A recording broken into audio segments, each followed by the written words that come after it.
I left with a very bitter taste in my mind because I left behind good friends who gave their lives.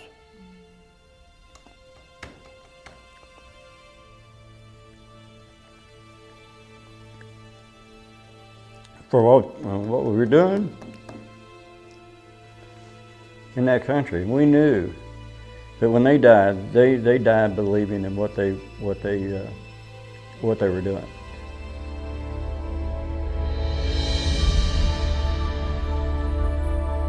I had been on campus in 1962, in the fall of 1962, when the Cuban Missile Crisis was taking place.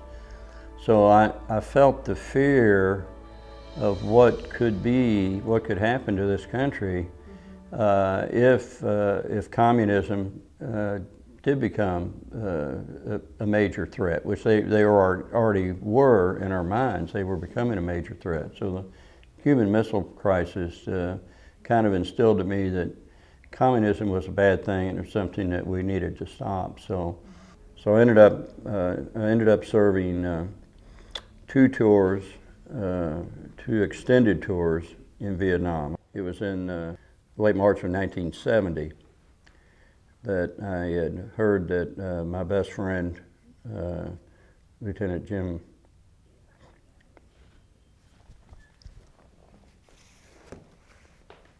excuse me a minute, Lieutenant Jim Gribbons had been killed in action. And but anyway, my second tour then was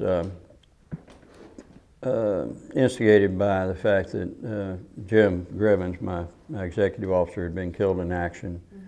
I was back in the States when it happened, but I was so taken by it that I immediately went down and volunteered to go back to Vietnam on a second tour, basically to avenge my friend's death. When I got back in country in 1970 on the second tour, President Nixon had authorized the border incursions. And that's when we had troops that were allowed to go into Cambodia and into southern Laos and deny sanctuaries in those countries. But it was too little, too late. The withdrawal had already started taking place. And I ended up turning over being the operations officer for all the Special Forces activities in the 2 Corps Tactical Zone on my second tour.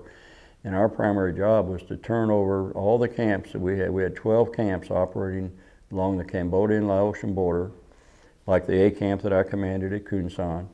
And we turned all those camps over to the Vietnamese. And in doing so, we pulled out all the sophisticated equipment, all the electronics, all the radio communications gear, all the necessary equipment that they needed to defend those static locations.